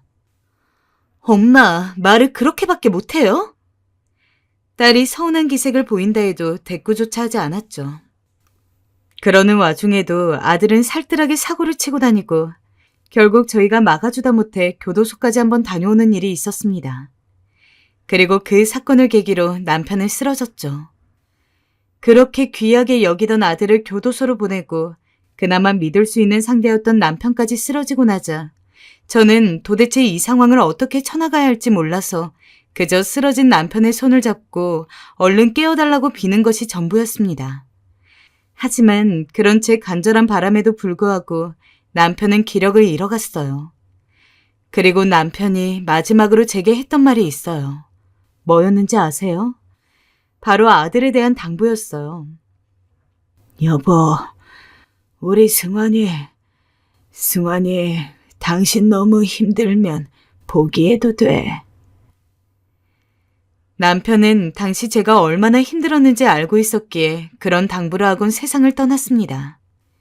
지금 생각해도 남편이 마지막까지 아들에 대한 걱정과 그 짐을 덜지 못하고 떠났을 생각을 하니 마음 한켠이 너무나 아려옵니다. 진즉에 나라도 나서서 아들을 바로잡았어야 하는데 그러지 못했으니 모두 제 책임처럼 느껴지기도 했어요. 그렇게 죄책감과 슬픔을 떠안은 채 남편 장례식을 열고 조문객을 맞이하는데 소식을 들은 딸아이가 연락을 했습니다. 바빠서 아버지 장례식에 참석을 못한다는 이야기였죠. 너무 어이가 없고 기가 막혀 말이 나오지 않았어요. 저는 상중인데도 불구하고 조문객들 다 있는 곳에서 고래고래 소리를 질렀습니다. 네가 그러고도 우리 자식이냐? 어떻게 아버지가 돌아가셨는데 바쁘다는 이야기를 하면서 뭐다? 그러면 이 애미 혼자 장례식을 치르라는 말이냐? 아이고, 자식 새끼 키워봤자 소용 하나 없다더니 지 부모 죽었는데도 안 온다는 게 자식이냐? 전화기를 붙잡고 울며 난리를 쳐도 딸아이는 매정했습니다. 죄송해요. 근데 저는 못 가요. 세상에, 어떻게 아버지 상을 안 올 수가 있는 건가요? 졸지에 가족 하나 없이 남편 상을 치료했던 저는 제대로 된 이유도 설명 안 하고 장례식에 오지 않는 딸이 너무도 미웠습니다. 친척들은 뭐라고 생각할지 너무 창피해서 얼굴을 들고 다닐 수 없었습니다. 그리고 딸아이의 행동도 절대 용서할 수 없었죠. 그래서 일부러 연락 한 번 안 했어요. 그러면서 내심 딸아이가 먼저 미안하다고 사과를 하고 연락이 오지 않을까 생각했습니다. 하지만 제가 연락을 안 하니 딸아이도 저에게 연락을 하지 않았죠. 참다 문자도 보내봤습니다. 너 지금 이 늙은 어미랑 기싸움이라도 하자는 거니? 내가 연락을 안 한다고 어떻게 너까지 나한테 연락을 안 할 수가 있어? 너가 자식이야?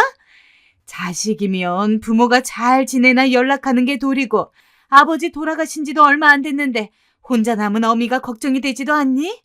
그리고 이제 곧 네 동생 출소한다. 내가 얼마나 신경 쓸 게 많은데 딸아이라고 하나 있는 게 이렇게 어미 마음을 몰라? 답장이 없는 딸을 원망하고 혼자 울었던 것도 잠시. 아들을 출소하고 나서 저는 아들 뒷바라지를 하느라 너무나 바빴습니다. 하지만 남편이 죽은 이상 생활비는 거의 뚝 떨어졌고 제가 벌어오는 돈으로 먹고 살아야 했는데 나이 먹은 늙은이가 혼자서 돈을 벌 수 있는 수단이 뭐 얼마나 있겠습니까?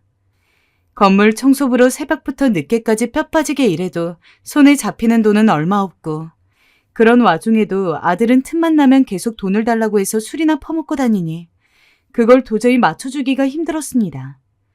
그런데 어느 날 아들은 정말 정신 차렸다고 하면서 제발 한 번만 도와달라고 하더군요. 이제까지 당한 게 있으니 고민을 안 했던 건 아니었습니다. 하지만 믿고 싶었습니다. 눈물 뚝뚝 흘리며 효도하겠다는 말. 저는 효도까지 바라지도 않았습니다. 그냥 사람처럼 사람 구실만 하고 살길 바랐을 뿐입니다. 그래서 결국 몰래 꽁꽁 숨겨놓은 남편 보험금을 아들에게 주었습니다. 이번만일 거야. 이제는 아들도 스스로 일을 구해서 혼자 살아나가겠지. 그래, 이번만 참자, 이번만. 하지만 결과는 한 달도 채 걸리지 않았습니다. 그리고 아들 또다시 돈을 요구했습니다. 이제는 정말 단돈 10,000원이 아니라 몇천 원도 주기 힘들 지경에 이르자 그때서야 저는 지금이라도 아들에게 강하게 나가야 한다고 생각을 했습니다. 그래서 얼마 뒤에 대체 무슨 술을 마셨는지는 몰라도 거나하게 취해서 들어온 아들이 베베 꼬이는 혀로 엄마, 나 빨리 5만 원만, 5만 원만 줘요. 라고 이야기하는 걸 나 이제 너 줄 돈 없다. 라며 딱 잘라서 이야기를 했습니다. 아이씨, 그동안 달라고 할 때마다 잘 줘놓고 무슨 돈이 없어. 거짓말하지 마. 진짜 돈이 없다. 내가 그동안 너한테 얼마를 줬는지 이제 셀 수도 없어. 내가 나 먹을 끼니까지 굶어가며 준 돈이다. 네가 비록 지금까지는 말썽도 많이 부리고 나이값을 못했을지언정 그래도 교도소까지 살다 나왔는데 이제는 정신 차릴 것 같아서 참았다. 근데 네 아버지 목숨값은 어디에다가 날려먹고 또 돈을 달라고 해. 아버지도 너 감옥에 있는 동안 돌아가셨어. 이제 부모라고 남은 건 나뿐이다. 나 죽으면은 너는 어떻게 살려고 그러는 거야. 너한테 줄 돈 정말로 먹고 죽으라고 해도 없다. 설사 돈이 있어도 이제는 너한테 줄 일 없으니 그리 알아라. 살면서 그렇게까지 아들한테 단호하게 이야기해본 건 처음이었습니다. 저는 아들이 제 말에 최소한 수긍이라도 할 줄 알았어요. 하지만 아들은 눈에 불을 켜고서 집안에 있는 온 물건을 다 집어던지기 시작했습니다. 접시 파편에 다리를 긁히고 테이블이 두 동강이 나고 온 집안이 성한 꼴이 없을 정도였어요. 주변 주민의 신고로 경찰까지 왔었습니다. 그만하세요, 아드님. 그래도 부모한테 이러시면 안 되죠. 경찰분이 저런 말까지 하며 말리는데 제가 그만하라고 목이 쉬어라 고래고래 소리를 질러도 이미 아들은 이성을 잃었는지 경찰이 강제적으로 말리고 나서야 씩씩거리면서 물건을 던지는 행동을 그만뒀습니다. 손이 벌벌 떨렸어요. 아들이 난폭한 구석이 있다는 건 알고 있었습니다. 하지만 그렇다고 저를 때리려고 든다든지 이런 식으로 물건을 던지며 폭력적으로 군 적은 없었기에 아들이 소리를 지르고 화를 내더라도 그 선을 넘지는 않을 거라고 자신했습니다. 하지만 저는 그때서야 알 수 있었죠. 아들은 수틀리면 부모인 저라고 할지라도 충분히 손을 올릴 수 있다는 것을요. 충격과 두려움으로 손발이 절로 떨려왔습니다. 출동한 경찰과 어찌저찌 잘 마무리하고 아들은 여전히 분이 풀리지 않았는지 집 밖으로 나갔습니다. 하지만 저는 그럼에도 불구하고 두려운 마음이 드는 것을 멈출 수가 없었습니다. 대체 어디서부터가 잘못된 건지. 이럴 땐 남편이라도 살아있었으면 기대기라도 할 텐데. 그러다 문득 딸아이가 생각이 났습니다. 연락도 제대로 안 하고 제 문자에 답장이 없던 것은 이미 잊은 지 오래였습니다. 딸아이한테 위로라도 받고 싶어서 연락도 안 하고 바로 택시를 잡아탄 채 2시간 거리에 있는 딸네 집으로 향했습니다. 택시 타고서도 긴장이 가시질 않아서 계속 손톱을 깨물었어요. 한참을 달리던 중에 딸아이가 저를 그리 반기지 않을 수도 있을 거라는 생각을 했지만 설마 했죠. 하지만 기껏 찾아간 딸아이의 집의 문은 굳게 닫혀 있었습니다. 초인종을 누르자 안에서 인기척이 들리길래 엄마다, 문 좀 열어다오. 라고 했더니 딸아이는 저한테 엄마 같은 거 없어요. 라고 하더니 죽어도 문을 열어주지 않았습니다. 청척병력 같은 소리에 대문을 쾅쾅 두들겼습니다. 엄마 같은 거 없다니 그게 무슨 소리니? 뼈가 아프도록 문을 쳐댔지만 딸아이는 여전히 소식이 없었습니다. 그의 불안해진 나머지 왜 여기까지 왔는지 구구절절 소리를 질렀어요. 아들이 출소하고 사회로 나온 일, 돈을 달라는 이야기에 돈이 없다고 하자 경찰까지 올 정도로 집안에서 물건을 던지며 난동을 부린 일. 하나하나 설명을 하고 있자니 눈물이 났습니다. 어쩌다가 이런 꼴을 당하고 있어야 하는지. 그 와중에도 딸이 미웠지만 그래도 제 이야기를 들었으니 이제는 문을 열어주고 저를 안으로 들여보내줄 거라고 생각했습니다. 하지만 나는 집안 식구들이랑 다 연 끊었어요. 앞으로 찾아와도 대꾸조차 안 할 거니까 다시는 연락하지 마요. 저에게 가족은 없습니다. 그 뒤로 몇십 분은 넘게 딸아이 집 밖에서 기다렸지만 상황은 변하지 않았습니다. 이상하게 그날 유난히 하늘에 별빛이 밝더군요. 그걸 보니 아이들이 순수했던 어릴 적 모습이 주마등처럼 스쳐 지나갔습니다. 도대체 어디서부터 잘못된 건지, 내 인생이 어디서부터 꼬였는지 알 수 없었습니다. 저는 결국 다시 난장판이 된 집으로 돌아갈 수밖에 없었습니다. 참 몇십 년을 넘게 살아온 세월이 어쨌든 일이 허망한지 멍청하게도 딸아이가 직접적으로 저희와 연을 끊었다고 이야기했을 때 깨달았습니다. 그동안 딸이 저희 집에서 무척이나 많은 고생을 했다는 거죠. 부끄럽지만 저는 딸아이의 희생이 당연한 거라고 생각을 했습니다. 어렸을 때부터 너무나 의젓하고 어른스럽게 자라와서 철없는 남동생을 위해서라면 당연히 딸아이가 해줄 수 있는 모든 것들을 해야 한다고 생각했어요. 네 동생이 돈이 좀 필요하대잖아. 애가 뭐 좀 해보겠다는데 너는 누나가 돼서 돈도 하나 못 빌려주니? 그럴 때마다 저는 언제나 앞장서서 딸아이를 닥달했습니다. 분명히 딸아이도 소중하게 키워야 했을 자식인데 저는 아들을 끼고 사느라 딸아이의 아픔을 미처 보지 못했고 그런 와중에도 딸아이는 계속해서 고통을 받아오고 있었을 겁니다. 딸아이는 언제나 부당한 요구에 적극적으로 항변했지만 저도 그리고 남편도 그 말에 자세히 귀를 기울인 적은 없었습니다. 그때마다 딸아이는 상처를 받고 있었겠죠. 생각해보면 딸아이의 돈까지 빼앗은 적이 있었어요. 승미야, 우리가 돈이 없어서 그래. 조금만 주렴. 엄마, 그런다고 승환이가 정신 차릴 것 같아요? 이제 그만 포기하세요. 부모가 자식을 어찌 포기하니? 그냥 너 가진 돈 좀 줘라. 하나뿐인 동생인데 그것도 못 줘? 결국 그때 딸아이가 억지로 빼앗겼던 돈은 돌려주지 못했습니다. 전부 다 날려먹었으니까요. 생각해보면 딸아이가 저와 연락을 하려고 들지 않기 시작한 것도 그 사건이 계기였던 것 같아요. 아주 어렸을 때부터 성인이 될 때까지 딸아이는 주기적으로 저희 집에서 차별을 받아왔습니다. 공부하는 것도 좋아하고 배우는 것도 좋아했던 딸은 저희 때문에 대학도 가지 못할 뻔했어요. 등록금이 든다는 것이 이유였죠. 네 동생 뒷바라지 해야 되는데 어떻게 누나인 네가 이기적으로 대학을 가겠다고 할 수가 있어? 미리 말하는데 우리는 절대 등록금 같은 거 못 해준다. 그러니까 너도 대학 갈 생각하지 말고 빨리 취직해서 일이나 해. 하지만 그런 저희의 말에도 딸아이는 결국 혼자서 일을 해서 돈을 벌며 대학교 4년을 무사히 졸업을 했습니다. 그럼에도 단 한 번 칭찬해 준 적 없어요. 오히려 그런 모습을 보면서 역시 딸아이는 혼자서도 잘 크니까 나는 아들에게 집중을 해야겠다. 라는 생각이 전부였습니다. 아들이 너무도 망나니같이 굴었기에 어떻게 정상 만들어 보겠다고 똑같이 부모의 사랑이 필요했던 딸아이를 외면했습니다. 아니, 정확히는 그때 제가 한 행동의 외면인지 생각도 못했습니다. 저는 아들을 돌보느라 바빴고 남편도 마찬가지였거든요. 그리고 딸아이는 한 번도 저희에게 힘들다, 외롭다, 서럽다는 이야기를 안 했습니다.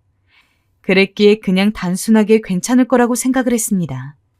그게 가장 큰 상처가 됐을 거라는 것을 모르고 제 잘못을 모르는 것은 아닙니다. 하지만 최소한 이야기는 하고 싶었습니다. 부모 자식임에도 불구하고 딸아이와 저는 이야기를 나눠본 적이 거의 없었습니다. 그냥 정신 차리고 나니 딸아이와 연이 뚝 끊겨 있었기에 아무리 제가 잘못을 한 거라고 할지라도 최소한 변명이라도 해보고 싶었습니다. 그래서 사위에게 연락을 했습니다. 강서방, 제발 우리 딸아이와 연락 좀 하게 해주게나. 얘가 내 전화는 받질 않는데 내가 꼭 물어보고 싶은 것도 있어서 그래. 응? 부탁 좀 하네. 사위는 난처한 기색이었지만 아마 장모인 제 부탁을 바로 거절하긴 어려웠을 겁니다. 그래서 다행히도 사위 덕분에 딸아이와 한 번이라도 이야기할 기회를 잡게 되었어요.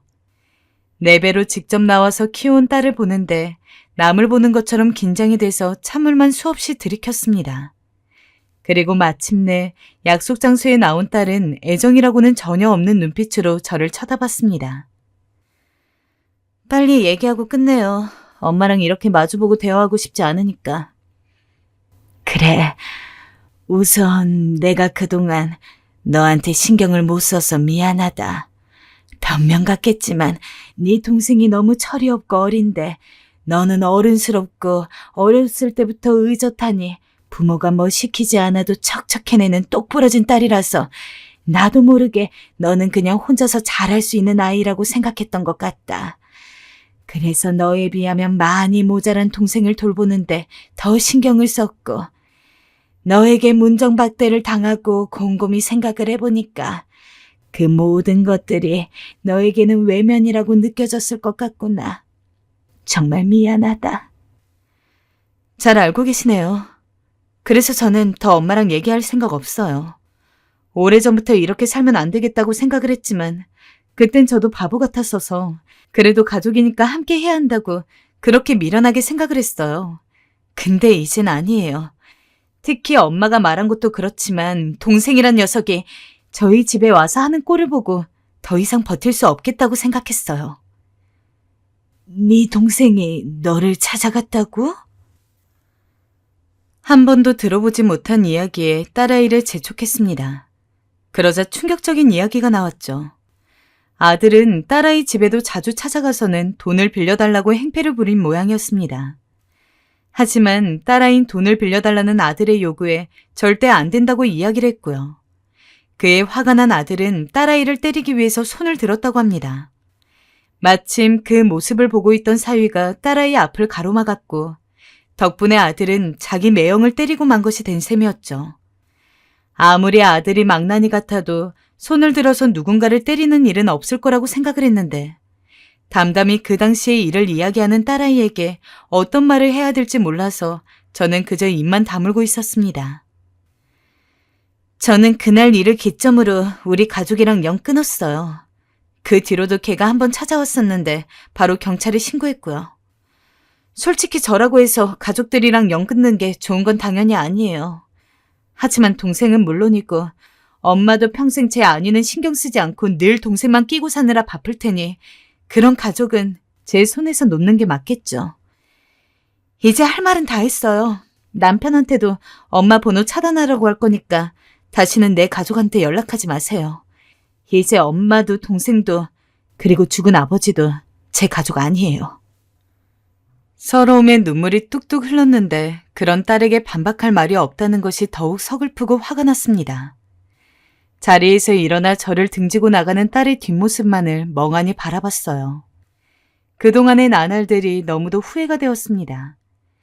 나쁜 말 한 번 제대로 하지 못하는 딸이 이렇게 날카로운 이야기를 꺼낼 수 있게 되기까지 얼마나 마음고생을 했을까 싶고 그래서 저는 딸에게 어떻게 해야 할지 몰라 몇 날 며칠을 고민하다 사과만이 길이라 생각했습니다. 아들이 저를 해코지하든 어쩐다 해도 일단 딸도 제 소중한 자식이니 딸과 제대로 풀고 싶었어요. 허나 딸이 지금은 절 받아주지 않을 테니 그저 딸 마음이 풀리길 기다리겠다는 메모만 남기고 저는 저의 삶으로 돌아갔습니다. 다행히 그 뒤로 아들은 오지 않았습니다. 저는 청소부 생활을 계속했고요. 뼈가 빠지게 일을 하면서 끼니를 굶어가며 저는 그 돈을 차곡차곡 모았어요. 제가 할 수 있는 일을 해주기 위해서요.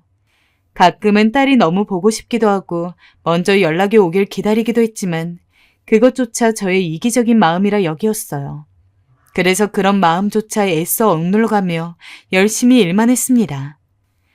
그렇게 살던 어느 날 저는 청척병력인 통보를 받게 되었습니다. 바로 제가 암이라고 하더라고요. 그것도 말기라 손을 쓸 수도 없는 상태였죠. 이날 이때껏 절 위해 뭘 해보면서 살아보지도 못했는데 암이라니. 새삼 지금껏 살아온 삶이 너무도 공허하게 느껴지면서 죽은 남편이 번뜩 떠오르더라고요. 남편이 나 사는 게 불쌍해서 불렀나, 혼자 있는 게 외로워서 날 불렀나. 저는 하늘에 그런 의미 없는 말을 던지며 남편을 소리내어 불러보았습니다. 그리고 몸이 점점 아파 일을 그만두게 될 시점이 되자 죽기 전 딸에게 제가 모은 돈은 넘겨주고 가야겠다는 생각이 들더라고요. 그래서 강서방에게 연락해 간단히 제 상황을 알리곤 딸에게 말하지 말라며 조용히 통장을 넘겼습니다. 허나 강서방이 전달했는지 어느 날 딸이 눈물바람으로 제가 사는 단칸방을 찾아왔더군요. 엄마, 왜 말을 안 하고 혼자 이러고 있어? 뭐 이쁜 엄마라고 고운 딸의 눈에서 눈물이 나는데 저도 그만 딸을 부여잡고 엉엉 울고 말았습니다. 그 순간 딸이 저를 용서해 주었다는 사실에 깊은 안도감을 느끼게 되더군요. 왜 울어 이거사? 엄마가 이렇게 아픈데 어떻게 안 울어? 딸은 저를 안고 한참을 울었고 저도 저의 미안함을 고백하며 그날 우리 모녀는 진정으로 화해했습니다. 지금은 딸의 집에서 마지막을 보내고 있습니다.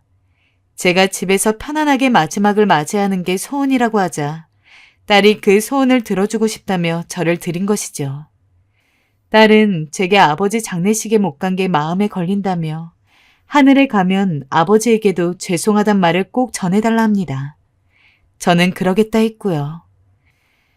제가 살 수 있는 날이 얼마 남지 않았습니다. 이 사연도 딸의 손을 빌려 쓰게 됐는데 쓰는 중간중간 딸과 얼마나 울었는지 모르겠네요. 부디 저보다는 제가 가고 난 후 우리 딸이 잘 살 수 있도록 많은 분들이 기도해 주신다면 좋겠습니다. 지금까지 이야기 들어주셔서 감사합니다.